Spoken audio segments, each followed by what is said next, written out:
Hey, ¿qué pasa, chicos, chicas y grandes? Yo soy Roberto y hoy continúo leyéndoles un relato más de horror sobrenatural. Les recuerdo que hay una encuesta en la pestaña de comunidad que estará un par de días más para que vayan a votar sobre el libro que quisieran escuchar a continuación. A los que ya dejaron su voto les agradezco mucho por su participación y bueno, sin nada más que agregar, comencemos. Las palomas del infierno, Robert Irving Howard. Weird Tales, mayo 1938. 1. El silbido en la oscuridad. Griswold se despertó repentinamente con un cosquilleo nervioso como premonición del peligro inminente. Echó un vistazo alrededor con ojos febriles, incapaz al principio de recordar dónde estaba o qué estaba haciendo allí. La luz de la luna se filtraba a través de las ventanas polvorientas, y la gran habitación vacía, con su techo elevado y su chimenea negra, resultaba espectral y desconocida. Entonces, a medida que emergía de las pegajosas telarañas de su reciente sueño, recordó dónde estaba y cómo había llegado hasta allí. Giró la cabeza y miró a su acompañante que dormía en el suelo cerca de él. John Branner no era más que un bulto borroso en la oscuridad que la luna apenas teñía de gris. Griswold intentó recordar qué le había despertado. No había ningún sonido en la casa, y tampoco ningún sonido fuera, excepto el fúnebre ulular de un búho, en la lejanía de los bosques de pinos. Por fin recuperó el esquivo recuerdo. Había sido un sueño. Una pesadilla tan llena de pálido horror que le había asustado hasta despertarle. Los recuerdos volvieron a él en un torrente, dibujando vívidamente la abominable visión. ¿O no fue un sueño? Seguramente debió de serlo, pero se había mezclado tan curiosamente con los acontecimientos reales recientes que era difícil saber dónde terminaba la realidad y dónde empezaba la fantasía. Soñando le había parecido revivir sus últimas horas despierto con todo detalle. El sueño había empezado bruscamente cuando él y John Branner llegaron ante la casa en cuyo interior estaban tumbados ahora. Habían llegado traqueteando y dando botes sobre la irregular carretera vieja, llena de baches, que atravesaba los pinares. Él y John Branner vagabundeando muy lejos de su hogar en Nueva Inglaterra, en busca del placer de las vacaciones.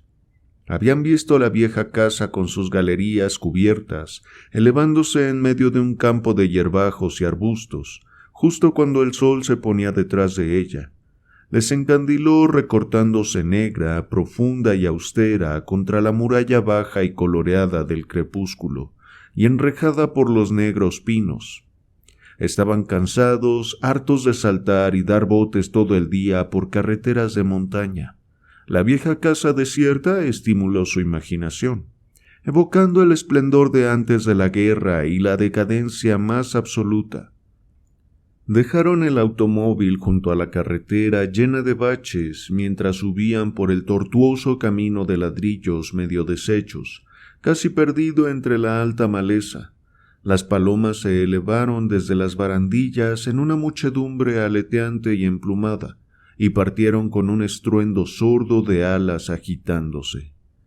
La puerta de roble colgaba de bisagras rotas. El polvo se amontonaba sobre el suelo de la amplia y oscura entrada y sobre los anchos escalones de la escalera que ascendía desde el vestíbulo. Se dirigieron a una puerta frente al rellano y entraron en una habitación grande, vacía y polvorienta, con telarañas gruesas colgando de las esquinas. El polvo se amontonaba sobre las cenizas de la chimenea. Hablaron de recoger madera y prender un fuego, pero decidieron no hacerlo. Cuando el sol se puso, la oscuridad llegó rápidamente, la oscuridad absoluta, densa y negra de los bosques. Sabían que había serpientes de cascabel y víboras en los bosques del sur, y no les apetecía andar a tientas buscando leña a oscuras. Comieron frugalmente parte de sus conservas y luego se envolvieron en las mantas completamente vestidos, ante la chimenea vacía, y quedaron dormidos de inmediato. Esto en parte era lo que Griswold había soñado. Volvió a ver la austera casa cerniéndose sobre el crepúsculo carmesí. Vio el vuelo de las palomas cuando él y Branner subieron por el camino deshecho. Vio la habitación oscura en la que yacían en el momento presente, y vio las dos figuras que eran él mismo y su compañero, envueltos en sus mantas sobre el suelo polvoriento. A partir de ese momento su sueño se alteraba sutilmente, abandonaba el reino del lugar común y se teñía de miedo. Contemplaba una habitación imprecisa y sombría, iluminada por la luz gris de la luna que brotaba de alguna fuente oscura, ya que no había ventana alguna en aquella habitación. Pero bajo la luz gris vio 3 figuras silenciosas que colgaban suspendidas en fila, y su quietud y su silueta despertaron un gélido horror en su alma. No oyó sonido alguno, no oyó palabra alguna, pero sintió una presencia de miedo y demencia agazapada en un rincón oscuro. Bruscamente volvió a la habitación polvorienta de techo alto junto a la gran chimenea.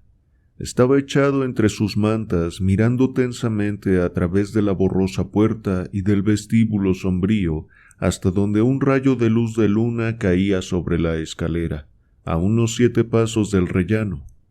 Y había algo en la escalera, una cosa sombría, deforme, retorcida, que no llegaba a ponerse del todo bajo el rayo de luz, pero un difuso borrón amarillo que podría haber sido un rostro estaba vuelto hacia él, como si algo se agazapara en la escalera, contemplándole a él y a su compañero.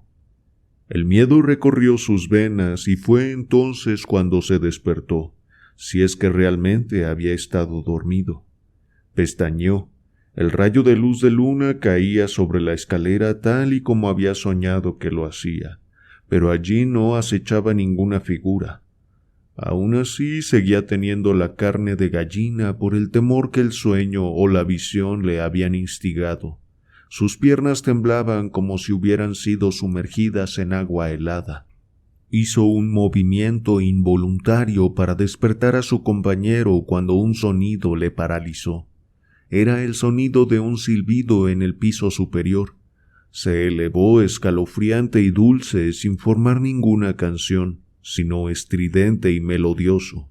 Semejante sonido en una casa supuestamente desierta ya era alarmante en sí mismo, pero fue algo más que el temor a un invasor físico lo que dejó helado a Griswold. Él mismo no había sido capaz de definir el horror que le atenazó, pero las mantas de Branner crujieron, y Griswold vio que se había enderezado sentándose. Su bulto se distinguía pálidamente en la suave oscuridad, la cabeza vuelta hacia la escalera como si estuviera escuchando con atención. El extraño silbido se volvió a elevar más dulce y más sutilmente maligno. «John», susurró Griswold con los labios resecos. Había querido gritar, decirle a Branner que había alguien arriba, alguien que no podía desearles ningún bien, que debían abandonar la casa al momento, pero su voz murió ahogada en la garganta. Branner se había levantado. Sus botas resonaron sobre el suelo mientras se acercaba a la puerta. Avanzó lentamente por el vestíbulo y se dirigió al rellano, fundiéndose con las sombras que se amontonaban negras alrededor de la escalera. Griswold permanecía tumbado, incapaz de moverse, su mente un remolino de perplejidad. ¿Quién silbaba en el piso de arriba? Griswold vio cómo pasaba por el punto donde caía la luz de luna, vio su cabeza inclinarse hacia atrás como si estuviera mirando algo que Griswold no podía ver por encima y más allá de la escalera. Pero su rostro era como el de un sonámbulo. Atravesó la franja de luz de luna y desapareció de la vista de Griswold, aunque éste intentó gritarle que volviera. Un espeluznante susurro fue el único resultado de su esfuerzo. El silbido decreció hasta una nota inferior y se extinguió. Griswold oyó las escaleras crujiendo bajo los pasos medidos de Branner. Ya había alcanzado el pasillo de arriba, pues Griswell oyó el peso de sus pies avanzando por él. De pronto las pisadas se detuvieron, y la noche entera pareció contener el aliento. Entonces un espantoso grito desgarró el silencio, y Griswell dio un respingo haciéndose eco del grito. La extraña parálisis que le retenía quedó rota. Dio un paso hacia la puerta y entonces se detuvo. Los pasos se habían reanudado. Branner estaba volviendo. No corría. El caminar era incluso más pausado y medido que antes. Las escaleras empezaron a crujir de nuevo. Una mano tanteante avanzando por la barandilla apareció en la franja de luz de luna. Después otra, y una espeluznante emoción embargó a Griswell cuando vio que la otra mano aferraba un hacha de la cual goteaba algo negro. ¿Era Branner quien estaba bajando por la escalera? Sí, la figura había entrado en la franja de luz de luna, y Griswell la reconoció. Entonces vio la cara de Branner, y un chillido escapó de labios de Griswell. La cara de Branner estaba pálida como la de un cadáver. Gotas de sangre resbalaban oscuras por ella. Sus ojos estaban vidriosos y fijos, y la sangre resumaba de la enorme hendidura que dividía su cabeza. Griswell nunca recordaría exactamente cómo salió de aquella casa maldita. Después conservaría la impresión confusa y enloquecida de abrirse camino a través de una ventana polvorienta y cubierta de telarañas, de tropezar a ciegas a través del jardín asfixiado por los hierbajos, balbuciendo su frenético horror. Vio el negro muro de los pinos y la luna flotando en una neblina rojo sangre en la cual no podía distinguir ni pies ni cabeza. Recuperó una pizca de sensatez cuando vio el automóvil junto a la carretera. En un mundo que repentinamente se había vuelto loco, aquel era un objeto que reflejaba una realidad prosaica, pero mientras estiraba la mano hacia la puerta, un escalofriante chirrido resonó en sus oídos y retrocedió apartándose de la forma ondulante que se elevaba sobre sus anillos escamosos en el asiento del conductor, mientras siseaba proyectando una lengua bífida bajo la luz de la luna. Con un sollozo de horror se volvió y corrió por la carretera, como un hombre que huye en una pesadilla. Su cerebro aturdido era incapaz de producir pensamientos conscientes. Simplemente obedecía al ansia primitiva de huir, hasta que cayó exhausto. El negro muro de pinos le rodeaba interminablemente, de manera que le dominó la sensación de que no iba a ninguna parte. Pero pronto un sonido atravesó la bruma de su terror, el ruido regular e inexorable de pasos que le seguían. Volviendo la cabeza vio algo corriendo a sus espaldas. Lobo o perro no podía saber qué era, pero sus ojos centelleaban como bolas de fuego verde. Tragando saliva, incrementó su velocidad. Giró tambaleante una curva y oyó relinchar a un caballo. Vio cómo se levantaba de patas, oyó la maldición de su jinete y vio el refulgir del acero azul en la mano levantada del hombre. Se tambaleó y cayó, agarrándose al estribo del jinete. «¡Por amor de Dios, ayúdeme!», jadeó. «La cosa mató a Branner y viene por mí. ¡Mire!». Bolas gemelas de fuego centellearon al borde de los arbustos en el recodo de la carretera.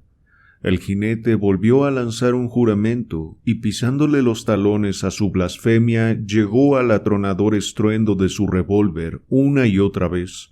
Las chispas del fuego se extinguieron y el jinete, arrancando su estribo de manos de Griswell, espoleó a su caballo hacia la curva. Griswell se levantó tambaleante, con todos sus miembros temblando. El jinete estuvo fuera de la vista apenas un momento. Después volvió galopando. Se metió entre la maleza. Un lobo gris, supongo, aunque nunca había oído de ninguno que persiguiera a un hombre. ¿Sabe lo que era? Griswell solo pudo agitar la cabeza débilmente. El jinete, recortado contra la luz de la luna, le miró con la pistola humeante todavía levantada en su mano derecha. Era un hombre de complexión recia y estatura media. Su sombrero de ala ancha de plantador y sus botas le revelaban como nativo de la región de forma tan inconfundible como la indumentaria de Griswold le identificaba como forastero. «¿Qué es lo que está pasando aquí?» «No lo sé», contestó Griswold desamparado. «Mi nombre es Griswold. John Branner era el amigo que viajaba conmigo. Nos detuvimos en una casa abandonada junto a la carretera para pasar la noche. Algo...» El recuerdo le ahogó con una oleada de horror. «¡Ah, Dios mío!», gritó. «Debo estar loco.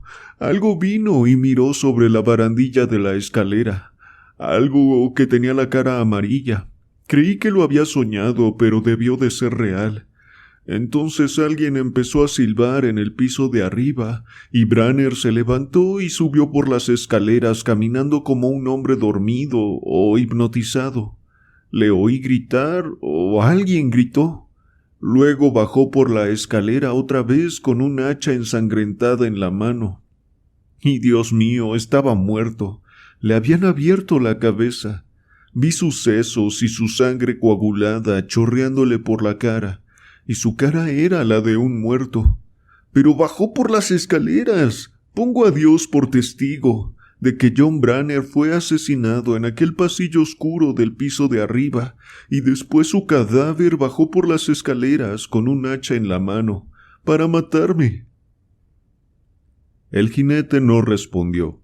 Permaneció sentado en su caballo como una estatua, recortado contra las estrellas, y Griswold no pudo distinguir su expresión, ya que tenía la cara ensombrecida por el sombrero de ala ancha. «Creerá que estoy loco», dijo desesperado. «Puede que lo esté». «No sé qué pensar», contestó el jinete. «Si fuera otra casa y no la vieja Blassenville Manor, bueno, ya veríamos. Mi nombre es Buckner, soy el sheriff del condado. Llevé a un negro a la cabeza de partido en el condado de al lado y volví a casa tarde». Se bajó del caballo y se puso junto a Griswold. Era más bajo que el delgado nativo de Nueva Inglaterra, pero mucho más robusto. Se comportaba con una decisión y una seguridad naturales, y no costaba creer que pudiera ser un hombre peligroso en cualquier clase de pelea. «¿Tiene miedo de volver a la casa?», preguntó, y Griswold se estremeció, pero agitó la cabeza, con la empecinada tenacidad de sus antepasados puritanos reafirmándose. «La idea de volver a enfrentarme a ese horror me pone malo, pero el pobre Branner...» Volvió a tragar. «Debemos hallar su cadáver, Dios mío», gritó acobardado por el horror abismal de todo aquello. «¿Qué vamos a encontrar? Si un muerto camina, ¿qué...?» «Ya veremos». El sheriff tomó las riendas con el pliegue del codo izquierdo y empezó a llenar la recámara vacía de su gran pistola azul mientras caminaban. Cuando llegaron a la curva, la sangre de Griswold se heló al pensar en lo que podría ver tambaleándose por la carretera, con una máscara de la muerte sonriente y sangrienta. Pero solo vieron la casa cerniéndose espectral entre los pinos junto a la carretera. Un fuerte escalofrío recorrió a Griswold. «Dios, qué maligna parece esa casa, recortada contra esos pinos negros. Parecía siniestra desde el principio cuando subimos por el camino deshecho y vimos las palomas salir volando del porche». «¿Palomas?». Buckner le echó un vistazo rápido. «¿Vieron las palomas?». «Pues sí, había decenas de ellas posadas sobre el pasamanos del porche». Siguieron caminando en silencio durante un momento antes de que Buckner dijera bruscamente: «He vivido en esta región toda mi vida. He pasado junto a la vieja casa de Blassenville 1000 veces, por lo menos, y a todas horas del día y de la noche. pero nunca vi una paloma en ningún sitio cerca de ella, ni tampoco en ninguna otra parte de estos bosques. «Había decenas de ellas», repitió Griswell perplejo. «He visto hombres que juraban que vieron una bandada de palomas posada en las barandillas al anochecer», dijo Buckner lentamente. «Negros, todos ellos, excepto uno, un vagabundo. Estaba haciendo un fuego en el jardín con la intención de acampar allí aquella noche. Yo pasé al lado cuando oscurecía y me contó lo de las palomas. Volví a la mañana siguiente. Vi las cenizas de su fuego y su taza de lata y la sartén donde había frito el cerdo, y sus mantas tenían el aspecto de que hubiera dormido en ellas. Nadie volvió a verle jamás. Eso fue hace 12 años. Los negros dicen que pueden ver a las palomas, pero ningún negro quiere pasar por esta carretera entre el anochecer y el amanecer. Dicen que las palomas son las almas de los Blasenville, que salen del infierno con la puesta de sol. Los negros dicen que el resplandor rojo del oeste es la luz del infierno, porque entonces se abren las puertas del infierno, y los Blasenville se escapan. «¿Quiénes fueron los Blasenville?», preguntó Griswell estremeciéndose. «Fueron los dueños de toda esta tierra, una familia franco-inglesa. Llegaron de las Antillas antes de la compra de Luisiana. La guerra civil los arruinó, como a tantos otros. Algunos murieron en la guerra, la mayoría de los demás se extinguieron. Nadie ha vivido en la mansión desde 1890, cuando la señorita Elizabeth Blasenville, la última de la estirpe, huyó una noche de la vieja casa como si estuviera contaminada, y nunca volvió a ella.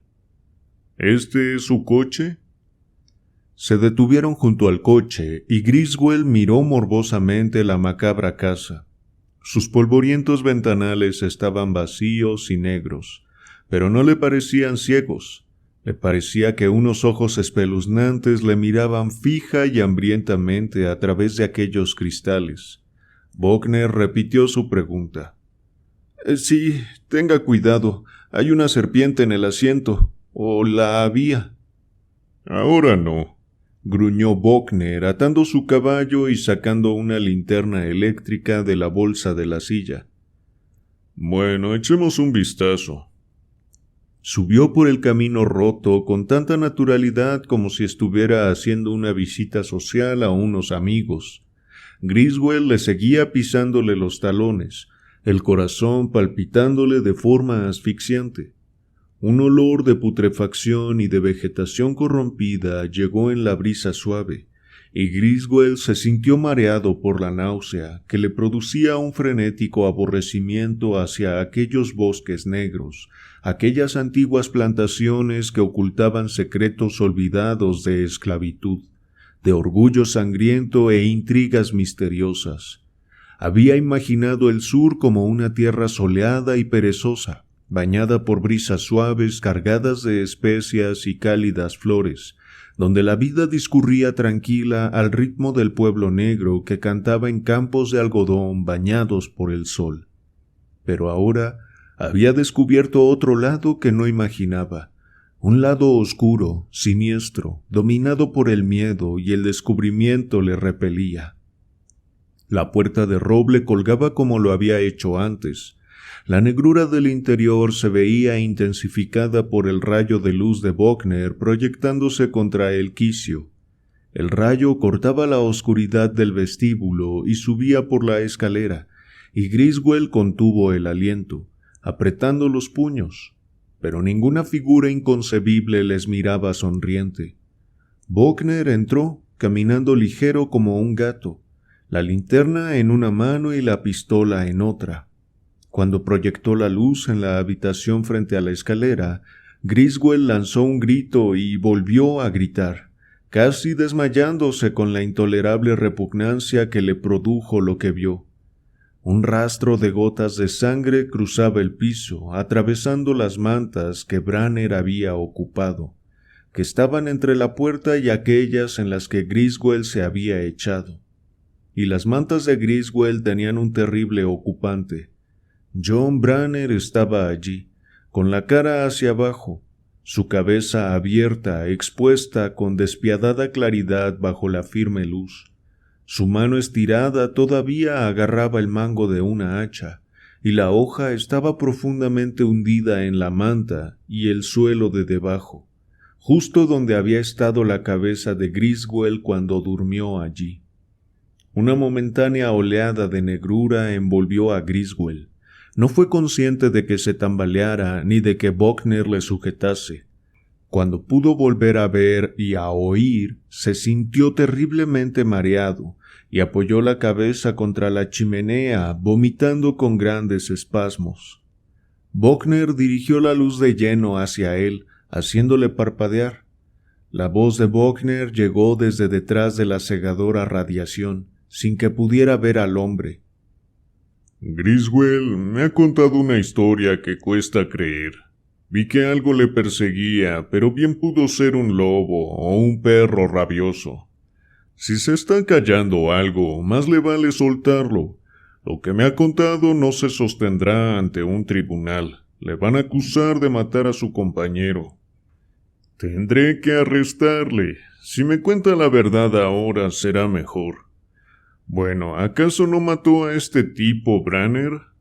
¿No pasó algo parecido a esto? Discutieron, él agarró un hacha y le atacó con ella, pero usted la esquivó y le dio lo suyo.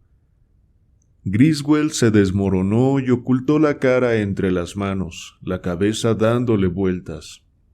Dios mío, yo no he asesinado a John, pero sí hemos sido amigos desde que éramos niños e íbamos juntos a la escuela. Le he contado la verdad. No le culpo por no creerme, pero que Dios me ayude, es la verdad. La luz volvió a dirigirse a la cabeza ensangrentada y Griswold cerró los ojos. Oyó a Buckner gruñir. Creo que el hacha que lleva en la mano es el hacha con el que lo mataron. Hay sangre y sesos salpicados en la hoja y pelos pegados a ella, pelos de exactamente el mismo color que los suyos. Esto es malo para usted, Griswold. ¿Por qué?, preguntó secamente el de Nueva Inglaterra. Invalida cualquier alegato de defensa propia. Banner no pudo haberle atacado con esta hacha después de que usted le abriera el cráneo con ella. Debió de arrancarle el hacha de la cabeza, hundirlo en el suelo y cerrar los dedos de él a su alrededor para que pareciese que le había atacado. Y eso habría sido muy astuto, si usted hubiera usado otra hacha. Pero yo no le maté, gimió Griswold. No tengo ninguna intención de alegar defensa propia. Eso es lo que me desconcierta, admitió Buckner con franqueza, estirándose. ¿Qué asesino se inventaría una historia tan absurda como la que me ha contado para demostrar su inocencia? Un asesino normal habría contado una historia lógica como mínimo. Las gotas de sangre salen de la puerta. El cuerpo fue arrastrado. No pudo haber sido arrastrado. El suelo no está manchado.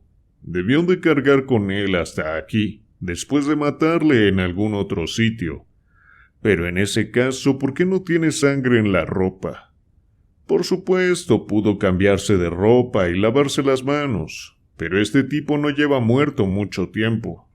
Bajó caminando por las escaleras y atravesó la habitación, dijo Griswold desesperado.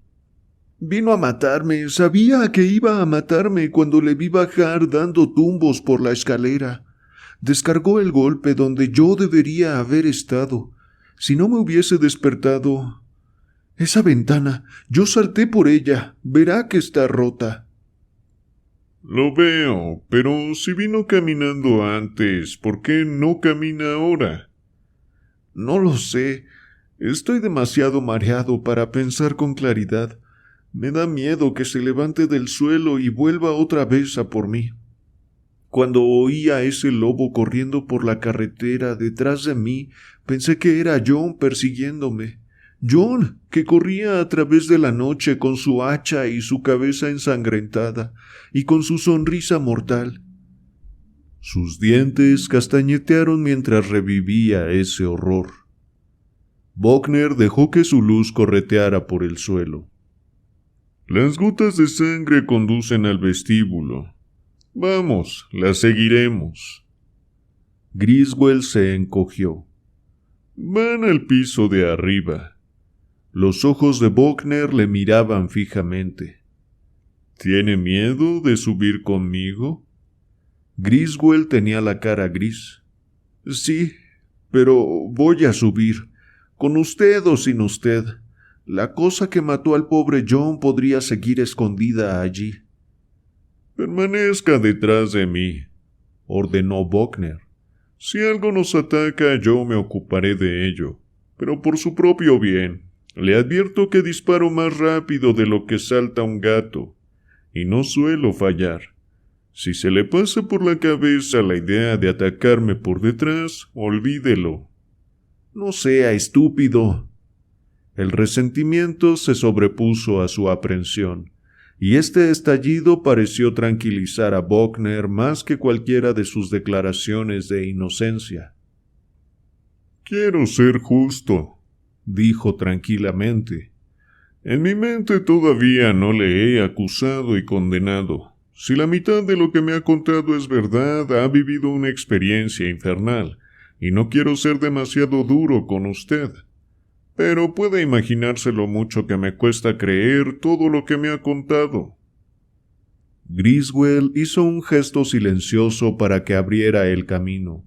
Salieron al vestíbulo y se detuvieron en el rellano. Una fina hilera de gotas carmesí inconfundibles en el polvo espeso subía por los escalones. «Huellas de un hombre sobre el polvo», gruñó Buckner. «Pare, tengo que fijarme bien en lo que veo, porque las estamos borrando a medida que subimos. Una pareja sube, otra baja. El mismo hombre.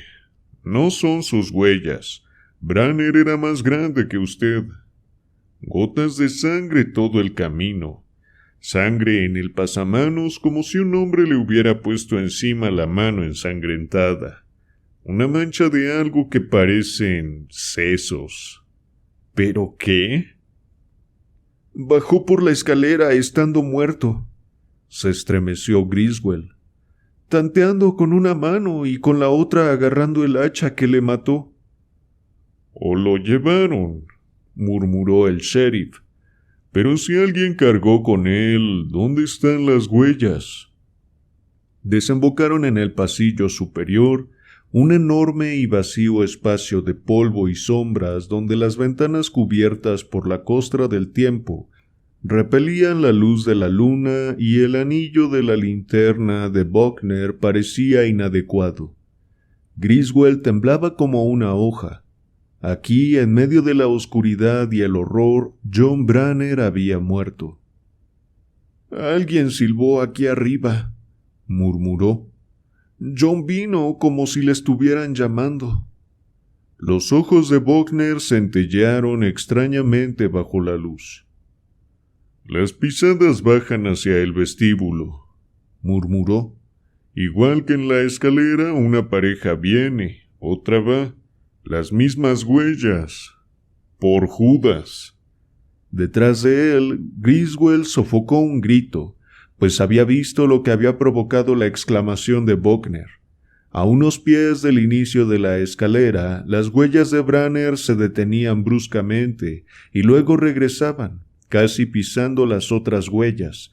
Donde el rastro se detenía, había un gran charco de sangre sobre el suelo polvoriento, y otras huellas llegaban hasta allí, huellas de pies desnudos, pequeñas pero con dedos extendidos.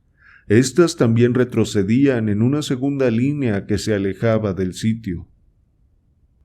Buckner se inclinó sobre ellas jurando.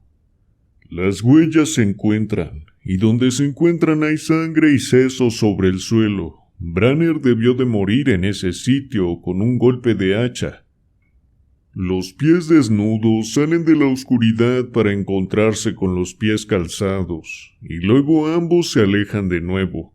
Los pies calzados fueron escaleras abajo, los pies desnudos regresaron por el vestíbulo. Dirigió la luz hacia el vestíbulo. Las huellas desaparecían en la oscuridad, más allá del alcance del rayo. A ambos lados, las puertas cerradas de las habitaciones eran crípticos portales del misterio. Imaginemos que su absurda historia es verdadera, musitó Buckner casi para sí mismo. Estas no son sus huellas, parecen de una mujer. Imaginemos que alguien silbó y que Branner subió a investigar. Imaginemos que alguien se encontró con él aquí en la oscuridad y le abrió la cabeza. Los signos y las huellas habrían sido en ese caso tal y como realmente los vemos. Pero si hubiera sido así, ¿por qué no está Branner tumbado aquí donde le mataron? ¿Podría haber vivido lo suficiente para quitarle el hacha a quien quiera que le matara y bajar las escaleras tambaleándose? No. El recuerdo atenazaba a Griswold. Yo le vi en la escalera. Estaba muerto. Ningún hombre podrá vivir un minuto después de recibir semejante herida. Lo creo, murmuró Buckner. Pero es una locura, o de lo contrario es demasiado astuto. Pero ¿qué hombre cuerdo concebiría y ejecutaría un plan tan elaborado y tan completamente demencial para escapar del castigo por asesinato, cuando un simple alegato de defensa propia habría sido mucho más eficaz? Ningún tribunal aceptaría esa historia. Bueno, sigamos estas otras huellas. Conducen hacia el vestíbulo. A ver, ¿qué es esto? Con una garra gélida apretándole el alma, Griswold vio que la luz empezaba a atenuarse. La pila es nueva, murmuró Buckner, y por vez primera Griswold percibió un filo de miedo en su voz. Venga, vámonos de aquí rápidamente. La luz se había convertido en un tenue resplandor rojo. La oscuridad parecía abalanzarse sobre ellos, arrastrándose con los negros pies de un gato. Buckner se retiró empujando a Griswold tambaleante a sus espaldas mientras caminaba hacia atrás, con la pistola armada y levantada, retrocediendo por el vestíbulo oscuro. En la oscuridad creciente, Griswold oyó lo que sonó como una puerta abriéndose sigilosamente. Y de pronto la negrura alrededor de ellos se llenó de un sentimiento de amenaza. Griswold sabía que Buckner lo sentía tan bien como él, pues el duro cuerpo del sheriff estaba tenso y alerta como el de una pantera al acecho.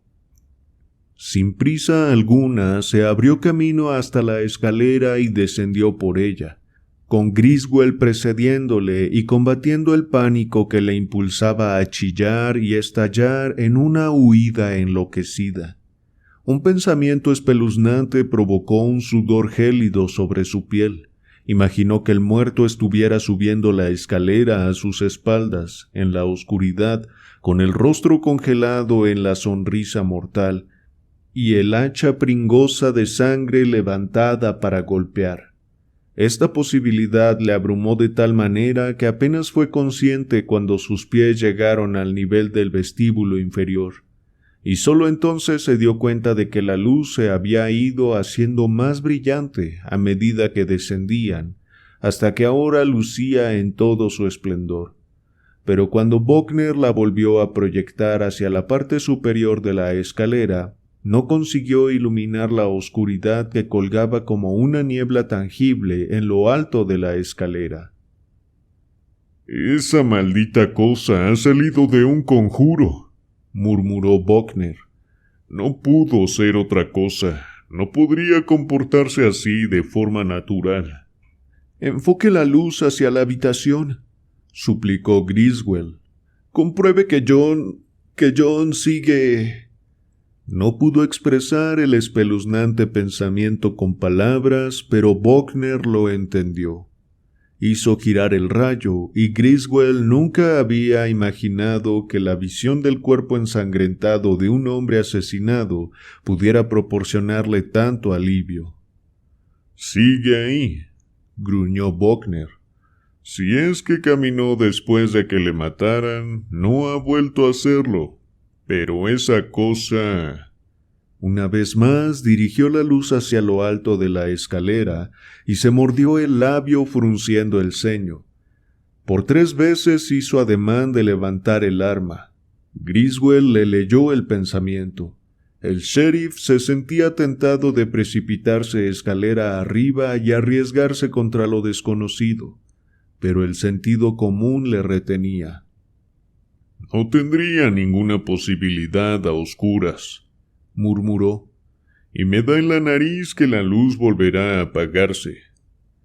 Se volvió y miró a Griswold a la cara. «Es absurdo evitar el tema.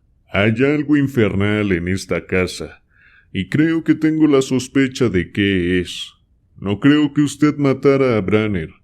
Fuera lo que fuese lo que le mató, está ahí arriba, ahora. Hay muchas cosas en su historia que no suenan racionales, pero tampoco hay nada racional en una linterna que se apaga como lo ha hecho esta. No creo que esa cosa de arriba sea humana. Nunca he conocido a nadie a quien tuviera miedo de enfrentarme en la oscuridad, pero no pienso subir hasta que sea de día. No falta mucho para que amanezca. Esperaremos en esa galería». Las estrellas ya estaban empalideciendo cuando salieron al amplio porche. Buckner se sentó sobre la barandilla mirando a la puerta, la pistola colgándole de los dedos. Griswold se sentó junto a él y se inclinó contra un pilar ruinoso. Cerró los ojos, agradecido por la suave brisa que parecía refrescar su cerebro palpitante. Experimentó una difusa sensación de irrealidad. Era un extraño en tierra extraña, una tierra que repentinamente se había visto impregnada de un horror negro. La sombra de la horca colgaba sobre él, y en esa casa oscura yacía John Branner con la cabeza destrozada. Como las hebras de un sueño, estos hechos giraron y se arremolinaron en su cabeza, hasta que todo se mezcló en un crepúsculo grisáceo, cuando el sueño llegó a su alma cansada sin ser invitado. Despertó en un frío amanecer blanco con el recuerdo pleno de los horrores de la noche. Las brumas se enredaban en los troncos de los pinos y se arrastraban en mechones humeantes que subían por el camino roto. Buckner le estaba agitando. «Despierte, ya es de día». Griswold se levantó, haciendo muecas por el entumecimiento de sus miembros. Tenía la cara gris y envejecida. «Estoy listo.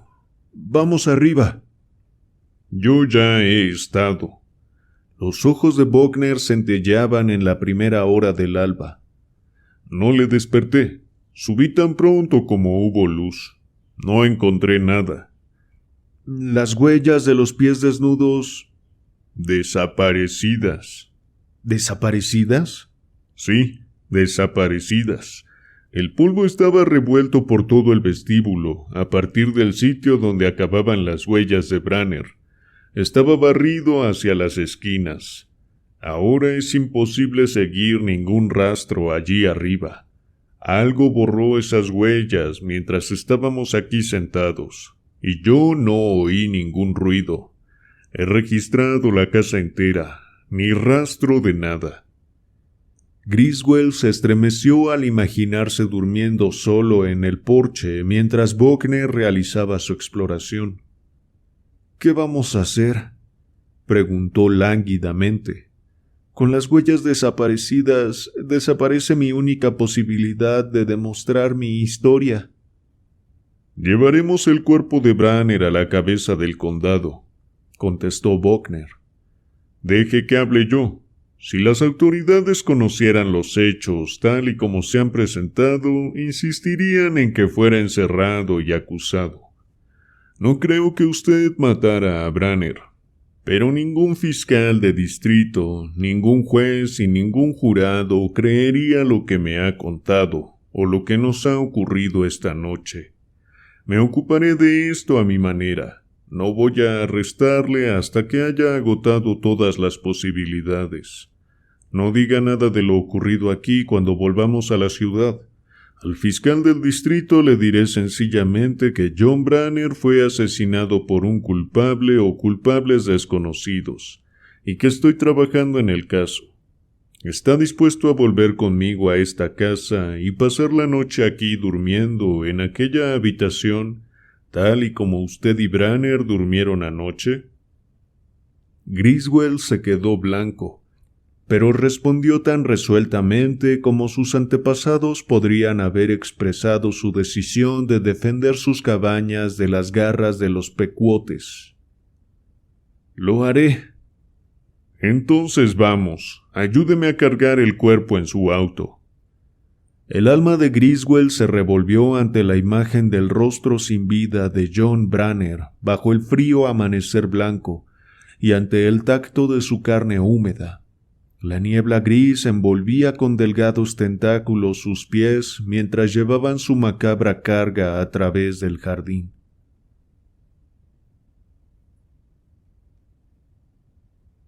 II. La hermana de la serpiente.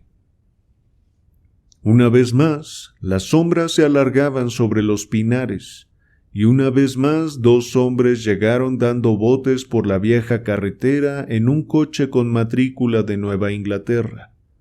Conducía Buckner. Los nervios de Griswold estaban demasiado afectados para confiarle el volante.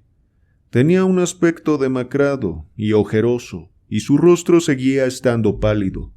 La tensión del día pasado en la cabeza del condado se había sumado al horror que todavía embargaba su alma, como la sombra de un buitre de alas negras. No había dormido, ni había saboreado lo que había comido. «Le dije que le hablaría de los Blassenville», dijo Buckner. «Fueron gente orgullosa, arrogante y capaces de ser implacables cuando se empeñaban en algo. No trataban a sus negros tan bien como otros plantadores. Creo que trajeron sus propias ideas de las Antillas. Había una vena de crueldad en ellos, especialmente en la señorita Celia, la última de la familia que llegó a esta región. Eso fue mucho después de que los esclavos hubieran sido liberados, pero ella solía azotar a su doncella mulata como si fuera una esclava, según dicen los mayores. Los negros decían que cuando un Blassenville moría, el diablo siempre estaba esperándole entre los pinos negros. Bueno, después de la guerra civil fueron muriendo bastante rápido, y vivieron en la pobreza, en la plantación que dejaron arruinarse. Por fin solo quedaron 4 chicas, hermanas, que vivían en la casa y se ganaban la vida a duras penas, con algunos negros que vivían en las viejas cabañas de esclavos y trabajaban los campos. Eran reservadas por orgullo y se avergonzaban de su pobreza. La gente podía pasarse meses enteros sin verlas.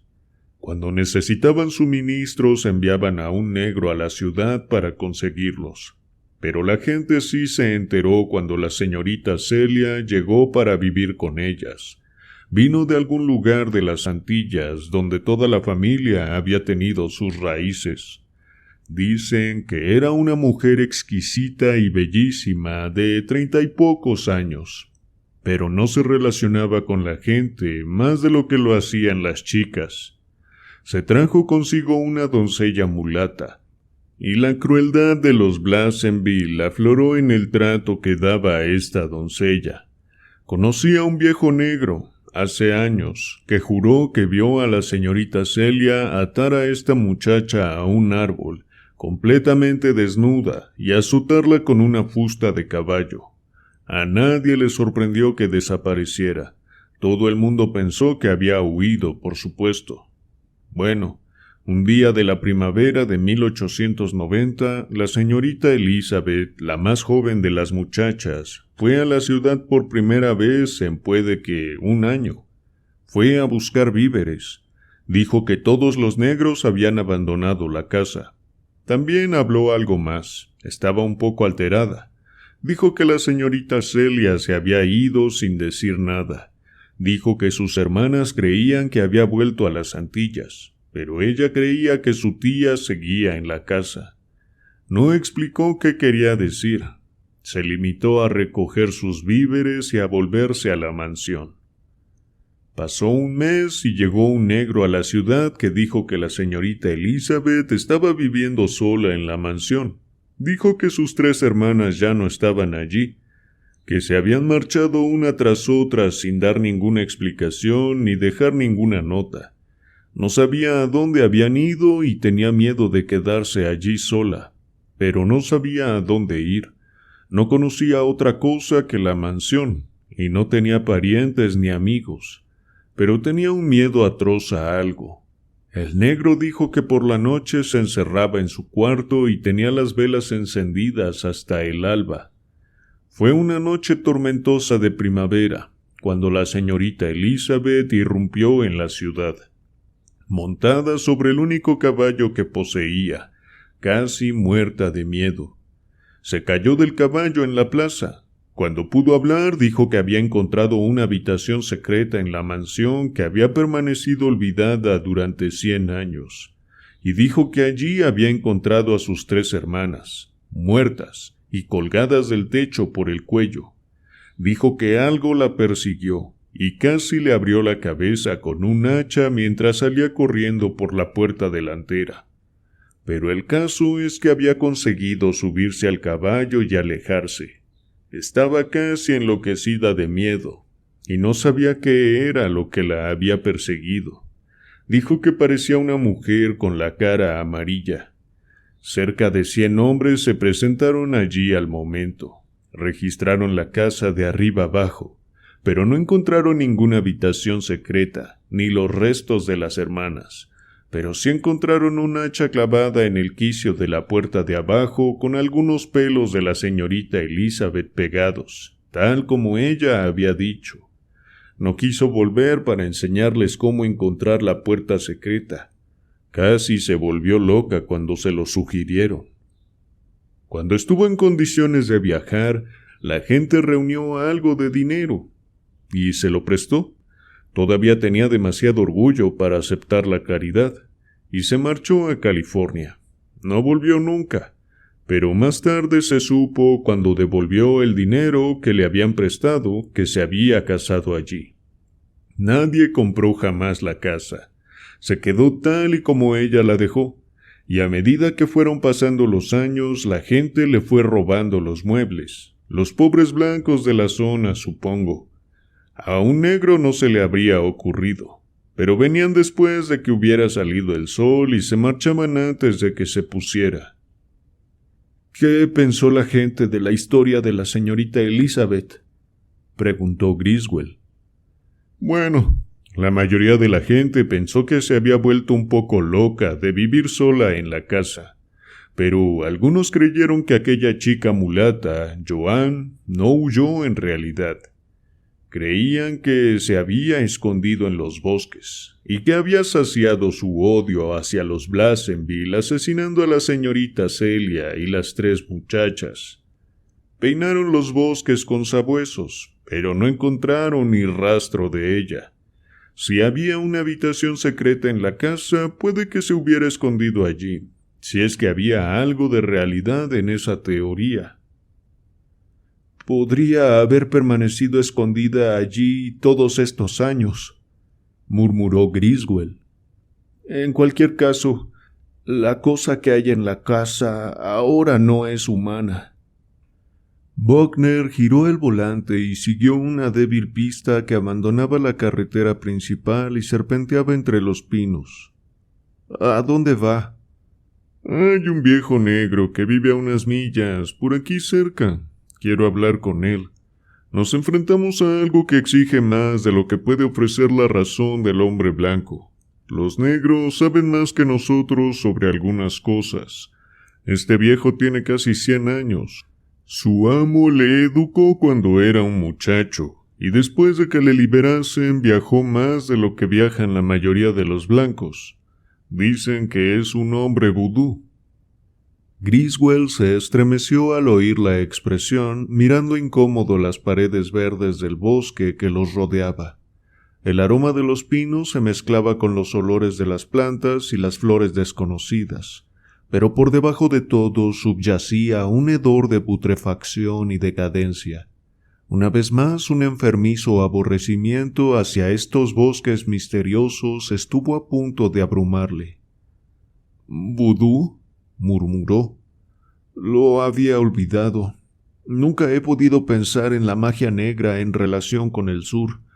Para mí, la brujería siempre ha estado asociada a viejas calles tortuosas en ciudades portuarias, suspendidas de tejados puntiagudos que ya eran antiguos cuando ahorcaban brujas en Salem, a oscuros y lóbregos callejones donde gatos negros y otras cosas se deslizan por la noche. La brujería siempre significó para mí las viejas ciudades de Nueva Inglaterra. Pero esto es más espantoso que cualquier leyenda de Nueva Inglaterra. Estos pinos sombríos, estas viejas casas desiertas, estas plantaciones perdidas, estos negros misteriosos, estas historias antiguas de locura y horror.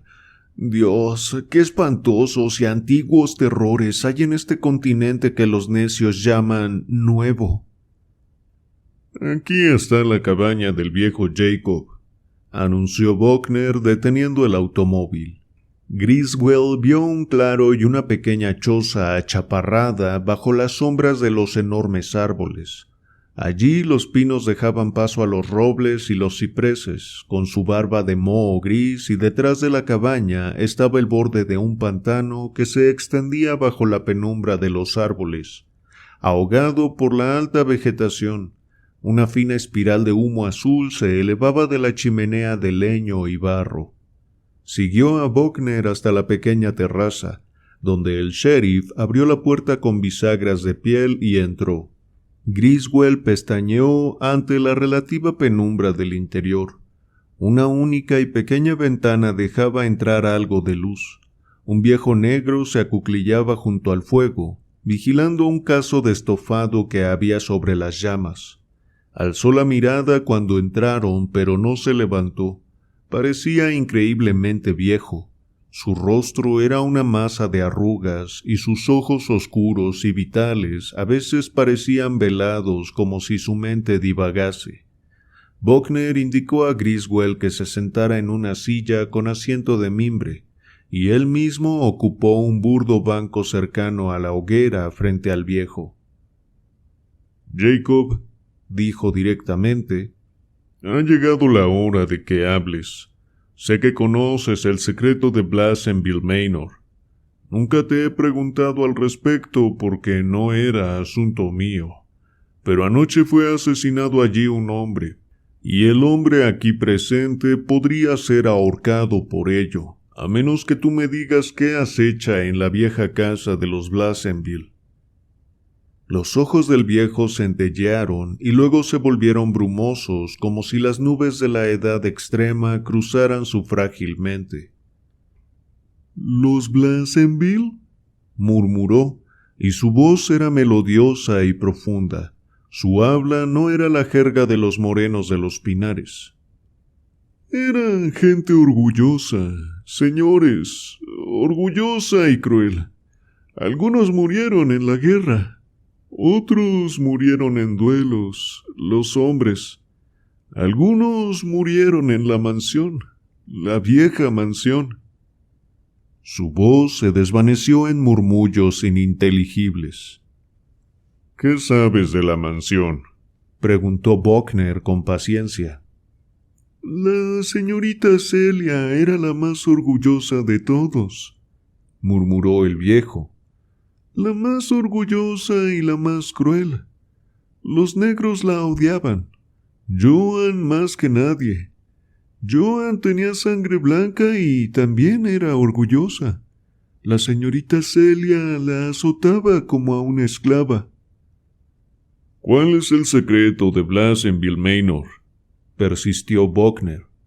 El velo desapareció de los ojos del viejo. Ahora eran tan oscuros como pozos iluminados por la luna. ¿Qué secreto, señor? No lo entiendo. Sí que lo entiendes. Durante años esa vieja casa ha permanecido en pie con su misterio. Tú conoces la clave del acertijo. El viejo removió el estofado. Ahora parecía perfectamente racional. Señor, la vida es dulce, incluso para un viejo negro. ¿Quieres decir que alguien te mataría si me lo contaras? Pero el viejo volvió a farfullar, sus ojos nublados. Alguien no, nadie humano. No sería un ser humano. Los dioses negros de los pantanos. Mi secreto es inviolable, protegido por la gran serpiente, el dios que está por encima de todos los dioses. Enviaría a una de sus hermanas pequeñas a besarme con sus fríos labios, una hermana pequeña con una luna creciente blanca en la cabeza. Vendí mi alma a la gran serpiente cuando me convirtió en hacedor de su Bembis. Buckner se puso rígido. He oído esa palabra antes, dijo suavemente. En labios de un negro moribundo cuando yo era niño. ¿Qué significa? El miedo llenó los ojos del viejo Jacob. ¿Qué he dicho? No he dicho nada. Su Bembis, exclamó Buckner. ¿Su Bembis? Repitió mecánicamente el viejo, sus ojos vacíos. Una Subembi fue una vez una mujer. En la costa de los esclavos las conocen. Los tambores que susurran por la noche en las colinas de Haití hablan de ellas. Los hacedores de Subembi son honrados por el pueblo de Dambala. Hablar de ello a un hombre blanco significa la muerte. Es uno de los secretos prohibidos del dios serpiente. ¿Te refieres a las Subembis?, dijo Buckner suavemente. No debo hablar de ello, murmuró el viejo, y Griswold comprendió que estaba pensando en voz alta, demasiado desquiciado en su chochez para ser consciente de que estaba pronunciando las palabras. Ningún hombre blanco debe saber que he bailado en la ceremonia negra del vudú y que fui convertido en un hacedor de zombis y subembis. La gran serpiente castiga las lenguas sueltas con la muerte. Una Subembi es una mujer, exclamó Buckner. Fue una mujer, murmuró el viejo negro. Ella sabía que yo era hacedor de subembis. Vino y estuvo en mi cabaña y me pidió la poción espantosa, la poción de huesos de serpiente del suelo y de la sangre de murciélagos vampiros y del rocío de las alas del chotacabras y de otros elementos innombrables. Ella había bailado en la ceremonia negra. Estaba madura para convertirse en una subembi. Solo necesitaba la poción negra.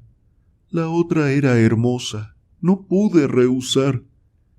¿Quién?, exigió Buckner tensamente, pero la cabeza del anciano se había hundido sobre su pecho marchito y no replicó. Parecía haberse quedado dormido sentado. Buckner le agitó.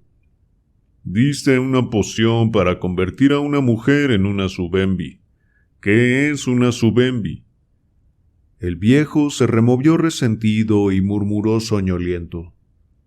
Una subembi ya no es humana, no tiene parientes ni amigos. Es una con la gente del mundo negro. Gobierna a los demonios naturales, los búhos, los murciélagos, las serpientes y los hombres lobo, y puede traer oscuridad para apagar una luz pequeña. Puede morir por el plomo o el acero, pero a menos que se la mate así, vive para siempre. y no come comida como la que comen los humanos. Habita como un murciélago en una cueva o en una casa vieja. El tiempo no significa nada para la Subembi. Una hora, un día, un año, todo es lo mismo. No puede hablar con palabras humanas, ni pensar como piensa un humano, pero puede hipnotizar a los vivos con el sonido de su voz, y cuando mata a un hombre puede gobernar su cuerpo sin vida hasta que la carne se queda fría. Mientras fluya la sangre, el cadáver será su esclavo. Obtiene placer matando seres humanos. ¿Y por qué querría alguien convertirse en Subembi?, preguntó suavemente Buckner. Por odio, susurró el viejo. Por odio, por venganza. Su nombre era Joan, murmuró Buckner.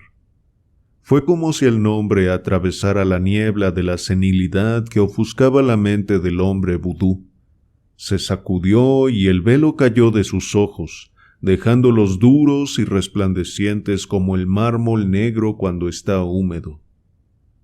—¿Joan? —dijo lentamente. No he oído ese nombre desde hace una generación. Parece que me he quedado dormido, caballeros. No recuerdo... les pido perdón. Los ancianos se quedan dormidos junto al fuego como perros viejos. ¿Me preguntaban por Blasenville Manor? Señor, si le dijera por qué no puedo contestarle, lo consideraría una mera superstición. Pero pongo al dios del hombre blanco por testigo. Mientras hablaba, alargó la mano sobre la hoguera para agarrar un pedazo de madera, tanteando entre el montón de leña, y su voz se quebró en un chillido mientras retiraba el brazo con una convulsión. Una cosa horrible que se retorcía y arrastraba volvía con él. Alrededor del brazo del hombre vudú había enrollada una franja de piel moteada y una perversa cabeza con forma de cuña que se giraba para atacar con furia silenciosa. El viejo cayó sobre la fogata gritando, derribando el cazo hirviente y desperdigando las ascuas, y entonces Buckner agarró un leño y aplastó la plana cabeza. Maldiciendo, echó a un lado el cuerpo tenso y retorcido, observando brevemente la cabeza destrozada. El viejo Jacob había dejado de gritar y de agitarse. Se había quedado quieto mirando con ojos vidriosos hacia arriba. —¿Muertos? —susurró Griswell. —Muerto como Judas Iscariote —replicó Buckner frunciendo el ceño ante el reptil que se contraía. Esa serpiente infernal le ha metido veneno suficiente en las venas para matar a una docena de hombres de su edad, pero creo que fueron la sorpresa y el miedo lo que le mató. —¿Qué vamos a hacer? —preguntó Griswell temblando. —Dejar el cuerpo sobre ese camastro. Nada podrá hacerle daño si aseguramos la puerta para que los puercos salvajes no puedan entrar, ni tampoco ningún gato. Mañana lo llevaremos a la ciudad. Esta noche tenemos trabajo que hacer. ¡En marcha! Griswell recelaba de tocar el cadáver, pero ayudó a Buckner a ponerlo sobre el burdo camastro, y después salió precipitadamente de la cabaña. El sol flotaba sobre el horizonte, visible en deslumbrantes llamaradas rojas a través de los negros troncos de los árboles. Subieron al coche en silencio y volvieron dando botes por el sendero lleno de baches. —Dijo que la gran serpiente enviaría a una de sus hermanas —murmuró Griswell. —Tonterías —bufó Buckner—.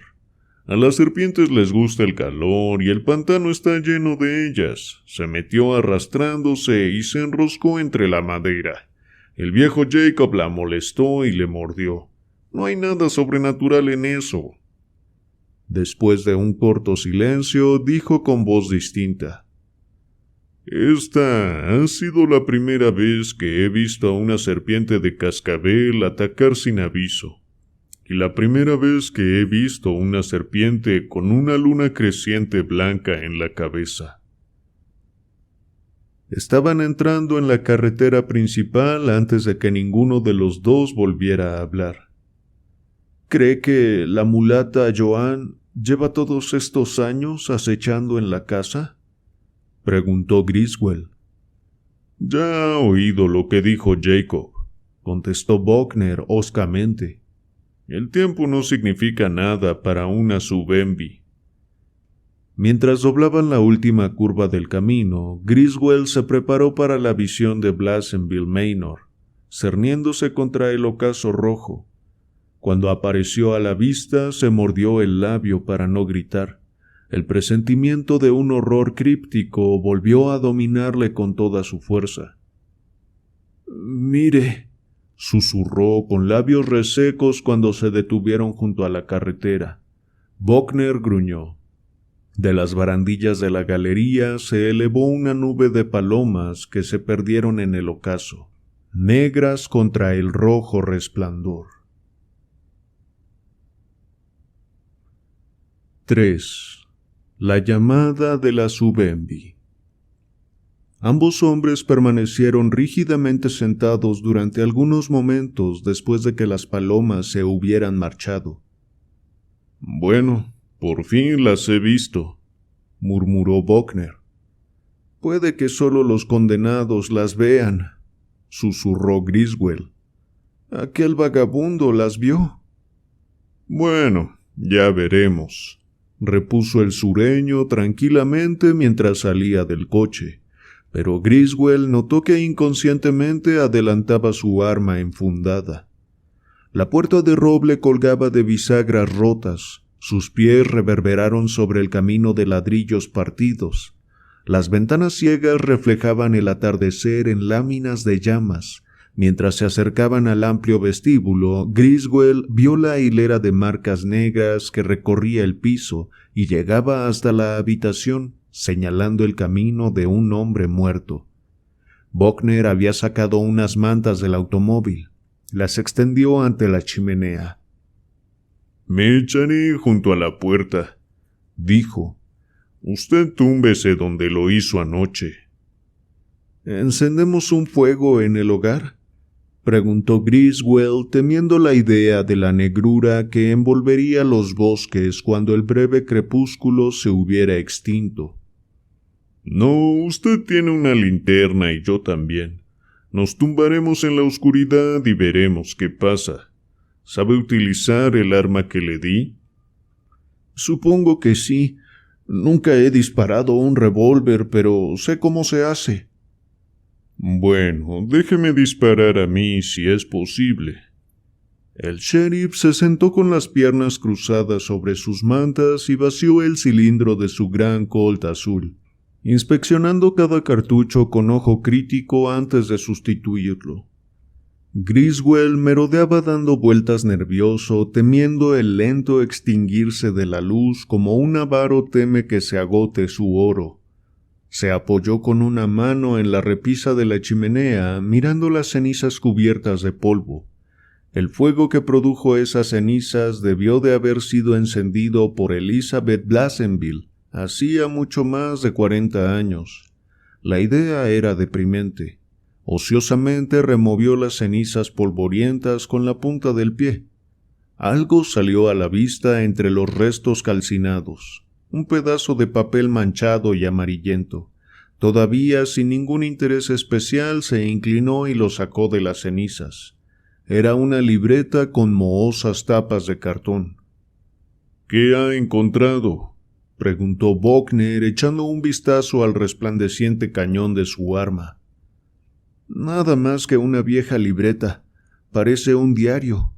Las páginas están cubiertas de escritura, pero la tinta está tan borrosa y el papel se encuentra en tal estado de degradación que no puedo distinguir demasiado. ¿Cómo supone que acabó en la chimenea sin quemarse?». «Lo arrojarían mucho después de que se extinguiera el fuego», conjeturó Buckner. «Probablemente lo encontró y lo arrojó a la chimenea alguien que entró aquí a robar muebles. Seguramente alguien que no sabía leer».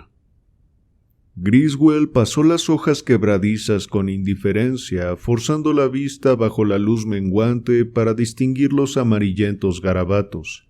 De pronto se puso rígido.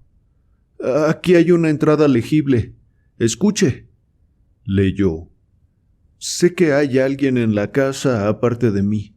Puedo oír a alguien merodeando por la noche, cuando el sol se ha puesto y los pinos están negros.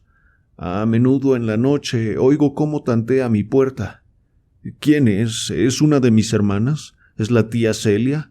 Si es alguna de ellas, ¿por qué se desliza tan sigilosamente por toda la casa?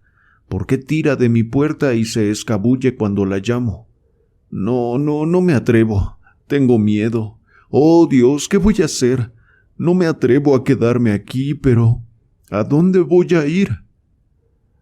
«Por Dios», exclamó Buckner. «Debe de ser el diario de Elizabeth Blassenville.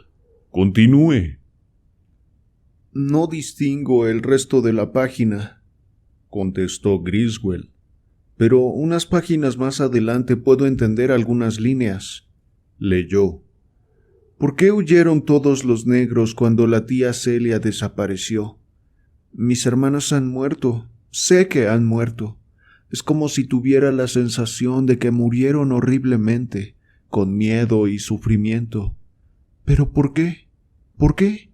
Si alguien ha asesinado a la tía Celia, ¿por qué querría esa persona asesinar a mis pobres hermanas? Siempre fueron amables con los negros. Joan...»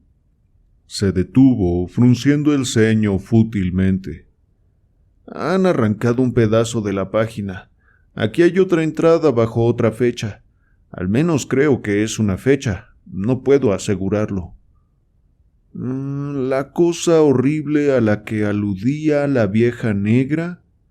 Mencionó a Jacob Blount y a Joan, pero no habló con claridad. Tal vez temiera... aquí falta una parte. Luego sigue. No, ¿cómo es posible? Está muerta o desaparecida, pero nació y se crió en las Antillas, y por comentarios que ha dejado caer en el pasado, sé que profundizó en los misterios del vudú. Creo que una vez incluso bailó en una de sus horribles ceremonias. ¿Cómo ha podido convertirse en semejante bestia? Y este horror. Dios, ¿pueden existir cosas semejantes? No sé qué pensar. Si es ella la que merodea por la casa de noche, la que toquetea mi puerta, la que silba de forma tan extraña y tan dulce. No, debo de estar volviéndome loca. Si me quedo aquí sola, moriré tan espantosamente como mis hermanas deben de haber muerto. De eso estoy convencida». La crónica incoherente terminaba de forma tan brusca como había empezado. Griswold estaba tan absorto en descifrar los pedazos que no se dio cuenta de que la oscuridad había caído sobre ellos, y apenas era consciente de que Buckner sujetaba su linterna eléctrica para que pudiera leer. Despertando de ese ensimismamiento, dio un respingo y echó un rápido vistazo al oscuro vestíbulo. «¿Cómo lo interpreta?» «Lo que he sospechado todo el tiempo», contestó Buckner. «Esa doncella mulata, Joan, se convirtió en su Bambi para vengarse de la señorita Celia. Probablemente odiaba a la familia entera tanto como a su señora. Había participado en ceremonias vudú en su isla nativa hasta que estuvo madura, como dijo el viejo Jacob. Lo único que necesitaba era la poción negra y él se la proporcionó. Mató a la señorita Celia y a las 3 muchachas mayores, y habría casado a Elizabeth de no ser por el azar. Lleva todos estos años acechando en esta vieja casa, como una serpiente en unas ruinas». «Pero, ¿por qué querría matar a un desconocido?»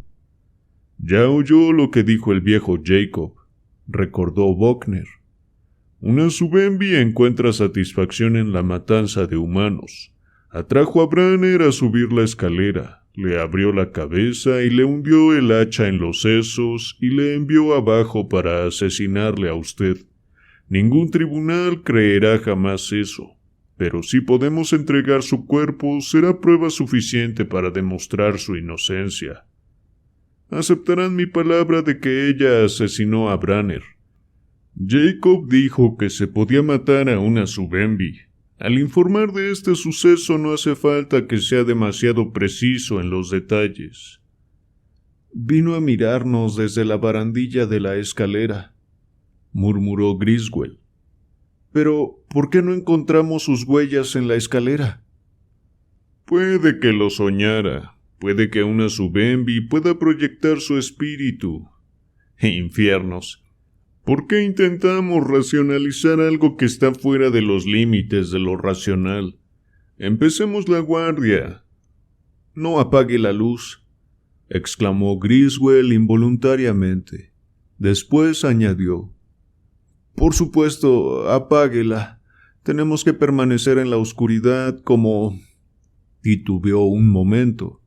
Como estuvimos Branner y yo.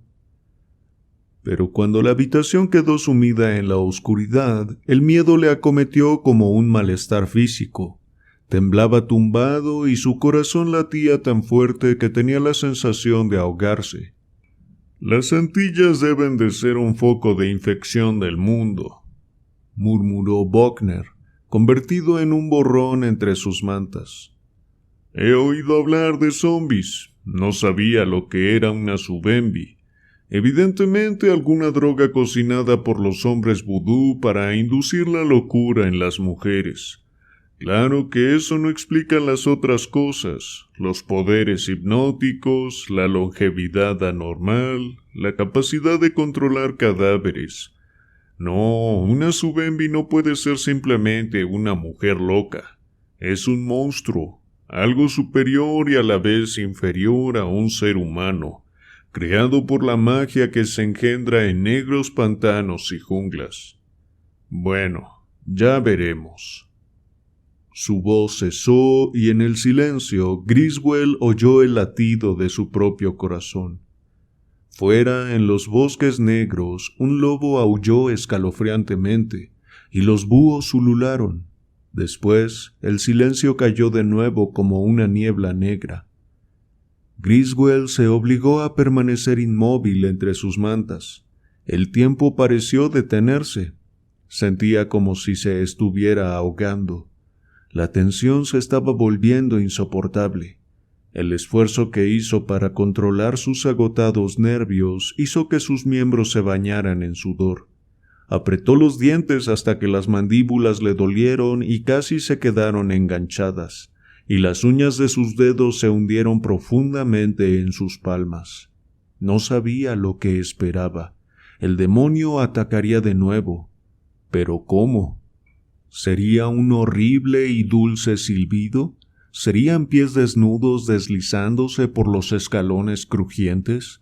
¿O un repentino golpe de hacha en la oscuridad? ¿Le elegiría a él o a Buckner? ¿Estaría muerto ya Buckner? No podía ver nada en la negrura, pero oía la respiración regular del hombre. El sureño debía de tener nervios de acero. O tal vez no fuera Buckner quien estaba respirando a su lado, apenas separado por una estrecha franja de oscuridad. ¿Acaso el demonio ya había atacado en silencio y había ocupado el lugar del sheriff para tumbarse con macabra alegría hasta que estuviera listo para atacar? 1000 espantosas fantasías atacaban ferozmente a Griswold. Empezó a sentir que se volvería loco si no se ponía en pie chillando y salía corriendo de aquella casa maldita. Ni siquiera el temor a la horca podría mantenerle tumbado en la oscuridad más tiempo. El ritmo de la respiración de Buckner se vio repentinamente alterado, y Griswold sintió como si le hubieran echado un cubo de agua helada por encima. Desde algún lugar de arriba llegó el sonido de un extraño y dulce silbido. Griswold perdió el control, hundiendo su cerebro en la oscuridad más profundamente de lo que la oscuridad física le había rodeado. Hubo un momento de absoluta negrura, en el cual un sentimiento de movimiento fue su primera sensación de despertar de la conciencia. Echó a correr enloquecidamente, tropezando por una carretera increíblemente desigual.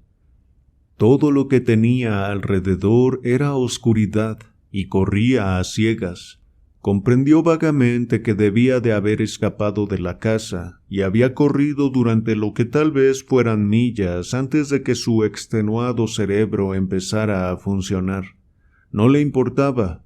Morir en la horca por un crimen que no cometió no le aterrorizaba ni la mitad que la idea de regresar a aquella casa del horror. Se sintió dominado por el ansia de correr, como corría ahora, a ciegas, hasta que llegó al final de su resistencia.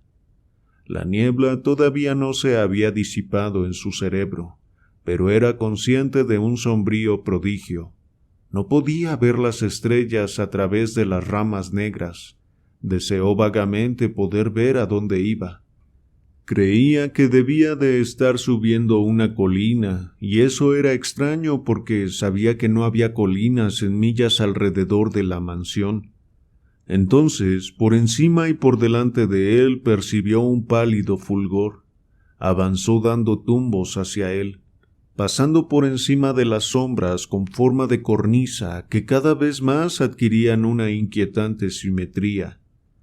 Entonces se sintió horrorizado al notar que un sonido llegaba a sus oídos, un extraño silbido burlón. El sonido disipó todas las brumas. ¿Por qué? ¿Qué era esto? ¿Dónde estaba? El despertar y la comprensión llegaron como el golpe aturdidor del mazo de un carnicero. No estaba corriendo por una carretera ni subiendo una colina. Estaba subiendo por una escalera. Seguía en Blasenville Manor y estaba subiendo por la escalera. Un grito inhumano brotó de sus labios. Por encima de él el silbido enloquecedor se elevó en una música de triunfo demoníaco. Intentó detenerse, volverse, incluso arrojarse por encima del pasamanos. Su chillido resonaba insoportable en sus propios oídos, pero su fuerza de voluntad estaba hecha añicos. No existía, no tenía voluntad. Había dejado caer su linterna y había olvidado la pistola que llevaba en el bolsillo. No tenía el mando de su propio cuerpo. Sus piernas, moviéndose rígidamente, funcionaban como piezas de un mecanismo separado de su cerebro, obedeciendo una voluntad exterior. Con fuertes pisadas metódicas le hacían subir chillando por la escalera hacia el resplandor mágico que brillaba por encima de él. «¡Buckner!», gritó. «¡Buckner! ¡Ayúdeme, por amor de Dios!». Su voz se estranguló en la garganta. Había alcanzado el rellano superior. Avanzó tambaleándose por el vestíbulo. El silbido disminuyó y cesó, pero su impulso seguía llevándole hacia adelante. No podía ver de qué fuente procedía el pálido resplandor. No parecía emanar de ningún foco central, pero vio una figura difusa arrastrarse hacia él. Parecía una mujer, pero ninguna mujer humana caminó jamás con ese paso acechante, y ninguna mujer humana había tenido jamás esa cara de horror, ese borrón amarillento y burlón de demencia. Intentó gritar ante la visión de esa cara y ante el resplandor del acero afilado en la mano alzada, semejante a una garra, pero su lengua estaba paralizada. Entonces algo estalló ensordecedoramente detrás de él. Las sombras quedaron divididas por una lengua de fuego que iluminó una repugnante figura que caía hacia atrás. Inmediatamente después del estampido sonó un graznido inhumano. En la oscuridad que siguió al relámpago, Griswold cayó de rodillas y se cubrió la cara con las manos. No oyó la voz de Buckner. La mano del sureño sobre su hombro le sacó de su desvanecimiento. Una luz en los ojos le cegaba. Parpadeó, hizo visera con la mano y miró el rostro de Buckner, inclinándose al borde del círculo de luz. El sheriff estaba pálido. ¿Está herido? Por Dios, hombre, ¿está herido? Hay un cuchillo de carnicero en el suelo. No estoy herido, murmuró Griswold. Disparó justo a tiempo. ¿Qué demonio? ¿Dónde está? ¿Dónde se ha metido? Escuche. En algún lugar de la casa sonó un enfermizo golpeteo, como si algo hubiera caído y forcejeara en sus convulsiones de muerte. Jacob decía la verdad, dijo Buckner con expresión tétrica. El plomo puede matarlas. Le acerté, eso seguro. No me atreví a usar la linterna, pero había luz suficiente. Cuando empezó ese silbido, casi me pisa al salir. Sabía que estaba hipnotizado o lo que fuera. Le seguí por las escaleras. Estaba detrás de usted, pero agazapado para que no pudiera verme y así escaparse.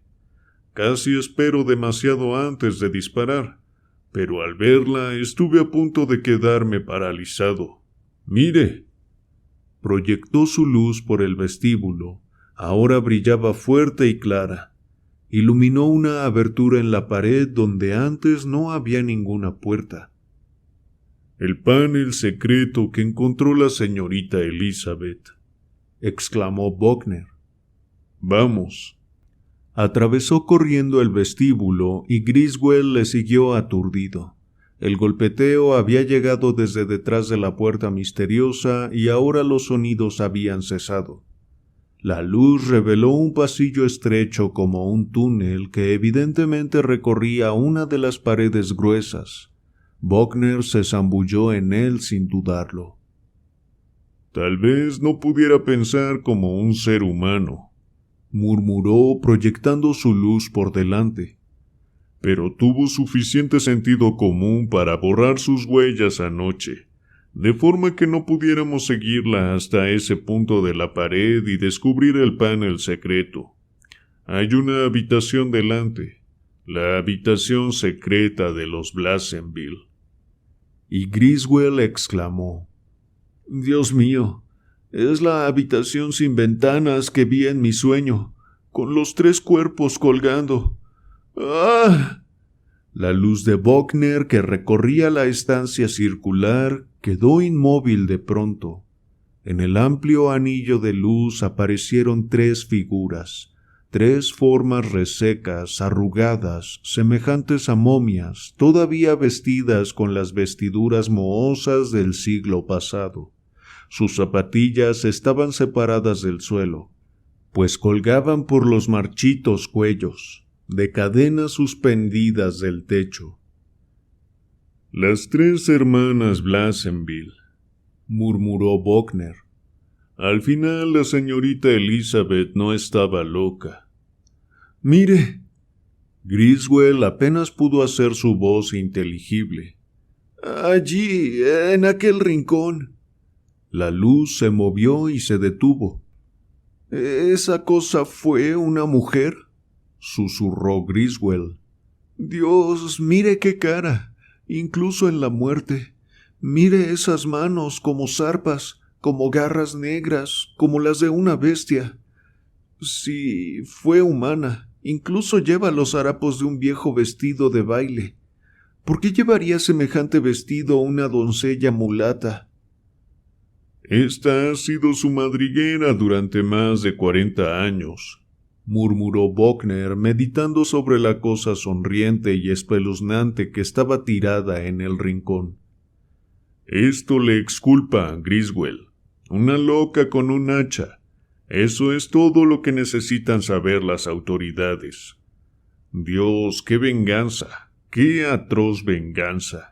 ¿Qué naturaleza tan bestial debió de tener desde el principio para sumergirse en el vudú como debió de hacerlo?» «¿La mulata?», susurró Griswold, sintiendo vagamente un horror que eclipsaba todo el resto de los horrores. Buckner agitó la cabeza.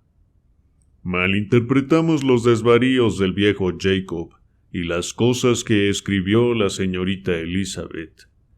Ella debió de saberlo, pero el orgullo familiar selló sus labios. Griswell, ahora lo comprendo. La mulata obtuvo su venganza, pero no como suponíamos. No bebió la poción negra que el viejo Jacob preparó para ella. Era para otra persona, para administrarla en secreto en su comida o con el café sin duda. Después Joan huyó, dejando que crecieran las semillas del infierno que había sembrado. ¿Esa no es la mulata?, susurró Griswell. Cuando la vi en el vestíbulo supe que no era una mulata, y los rasgos distorsionados siguen reflejando un parecido familiar. He visto su retrato y no puedo estar confundido. Ahí yace la criatura que antaño fue Celia Blassenville. Bueno, chicos, chicas, hasta aquí la lectura de hoy. Espero la hayan disfrutado. Si fue así, dejen su like y suscríbanse al canal si no lo han hecho. Creo que en este relato de nuevo tenemos un buen ejemplo de la creatividad de este autor para la creación de criaturas y monstruos. En el video anterior, un suscriptor, Albo Cise específicamente, nos compartió que Robert Irving Howard colaboró con H.P. Lovecraft en la creación de una mitología propia para el desarrollo de sus historias. Es decir, en lugar de tomar un contexto ya hecho como escenario de sus relatos, crearon su propio universo para darle lugar a tan interesantes aventuras. Eso es digno de mención. Más allá de que esta mitología tome prestados elementos de otras áreas, creo que su construcción es esencial para crear los ambientes en los que nos hemos sumergido a lo largo de estas lecturas. En esta ocasión, Robert Howard nos habla de la Subembi, una criatura similar al zombie, pero a la vez muy diferente en función a sus habilidades y características. A diferencia de los zombies, que por lo general se representan como seres sin vida y voluntad, pero que siempre están en búsqueda de alimento, por lo general carne humana, en este caso parece que la Subembi no come carne humana, y aparte tiene algunas habilidades como controlar algunas criaturas y animales, eliminar pequeñas fuentes de luz e hipnotizar a través de un canto misterioso. Sin embargo, este canto hipnótico solo puede afectar a una persona. Esto lo corroboramos ya que cuando estaban Griswell y John Branner juntos, solo John fue el hipnotizado, y la segunda vez solo fue Griswell. Literaria y experiencialmente hablando, creo que desde el principio estamos suspendidos como lectores de un hilo de suspenso e incertidumbre. Sin conocer bien todavía a John Brain, ya fue asesinado y poseído por la Subembi. Salimos corriendo de la casa abandonada junto con Griswell, con una criatura detrás de nosotros. Al final parecía que era un lobo, o al menos eso es lo que Buckner termina diciendo. El turista, lleno de terror por haber estado tan cerca de la muerte a manos de su propio amigo, ya muerto, no sabe muy bien qué pensar, y aún así logra contarle lo sucedido a Buckner. El sheriff, muy comprensivo, para haber escuchado una historia tan descabellada, decide ir a investigar de inmediato. Y conforme avanzan en esta investigación, Buckner se va convenciendo poco a poco de que lo sucedido no es algo normal o natural. El primer indicio fueron las gotas de sangre en el suelo.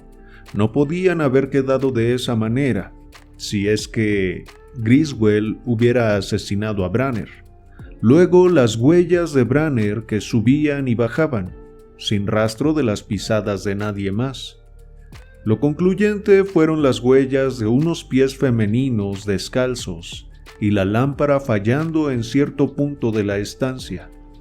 Ese es el primer momento en que Buckner considera creerle a Griswell y también el momento en que comienza a sentir algo de miedo. El hecho de que este personaje, que al principio era tan sobrio y objetivo, empiece a sentir miedo, también crea en el lector cierto convencimiento. Empezamos a sumergirnos más en la historia y su planteamiento. Creo que como lectores críticos y objetivos siempre leemos con actitud contemplativa y escéptica por veces. Claro que cuando nos acercamos a una literatura de fantasía y horror, lo que queremos también, me parece, es emocionarnos. Y si teníamos alguna resistencia para dejarnos llevar por la historia, este es un momento clave. Una vez queda convencido Buckner, como lectores también quedamos, o al menos yo, quedo interesado en cómo se desarrollará la historia, qué les deparará a estos dos. Pasan la noche en el pórtico y al despertar Griswold, el sheriff ya había ido a registrar la casa. No encuentra nada particular, así que van al pueblo a dejar el cuerpo de Branner y regresan preparados para pasar una noche más en Brazenville Manor. Pero antes pasan con Jacob, este anciano que conoce de brujería y vudú. Me parece hasta un poco cómica la escena en la que, un poco por el sueño y un poco por la senilidad, les empieza a contar todo lo que sabe. Mal negocio para el viejo, ya que en realidad eso significaba su propia muerte. Después de presenciar cómo muere Jacob, el escepticismo de Buckner ya es pura fachada, y Griswold no deja de ser un manojo de nervios, pero aún así continúan con su empresa. Al llegar a Brazenville Manor, se topan con lo que da título a este relato. Me refiero a Las Palomas del Infierno. Tal vez en el idioma inglés tenga algún elemento simbólico el que sean palomas, y no otras aves, como cuervos, por ejemplo. Pero en español no le veo mucho sentido. Quizás sea el punto de que la familia que habitó ahí era blanca, y en ese tiempo era muy importante el color de piel. Quizás por eso eran palomas, no lo sé, pero podría ser una posibilidad. En fin, ya estando ahí, el suspenso empieza a aumentar de manera exacerbada. La libreta con fragmentos cortados, la oscuridad casi palpable, el tacto de la pistola en el bolsillo, la alucinación o sueño de Griswold de haber huido de la casa, pero de la nada encontrarse cara a cara con la Subembi, y el fogonazo final con el que Buckner acaba con la criatura, la cual todavía pudo arrastrarse a su escondite. Es un poco increíble que en el escondite los cuerpos de las hermanas hayan permanecido colgados. Me refiero a que físicamente no sé si eso sería posible después de tantos años, pero estéticamente me parece un detalle genial. Es ahí donde nuestros protagonistas empiezan a unir los puntos y corroboran que no fue la doncella de la casa la que tomó la poción de Subembi, sino que se la dio de beber a la prima Celia, que era su ama. Es un poco simbólico, pareciera que fuera el destino de esa prima Celia. Su sadismo en un cuerpo humano no le fue suficiente. Necesitó transformarse también exteriormente en un monstruo para dar de verdad rienda suelta a toda su agresión, y vaya que lo hizo. Siento que aparte del terror y el suspenso, este relato también tuvo un poco de detectivesco. La actitud de Buckner y la curiosidad de Griswold me recordaron un poco a Poirot y Hastings, o a Holmes y Watson. Claro que no hay un verdadero punto de comparación, pero la situación me hizo pensarlo de esa manera. En fin, chicos, chicas, hasta aquí el relato de hoy.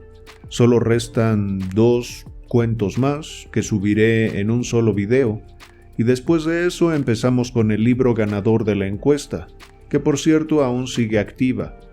Todavía pueden ir a la pestaña de comunidad del canal y participar con su voto. Para mí ha sido un placer leerles como siempre. Nos vemos.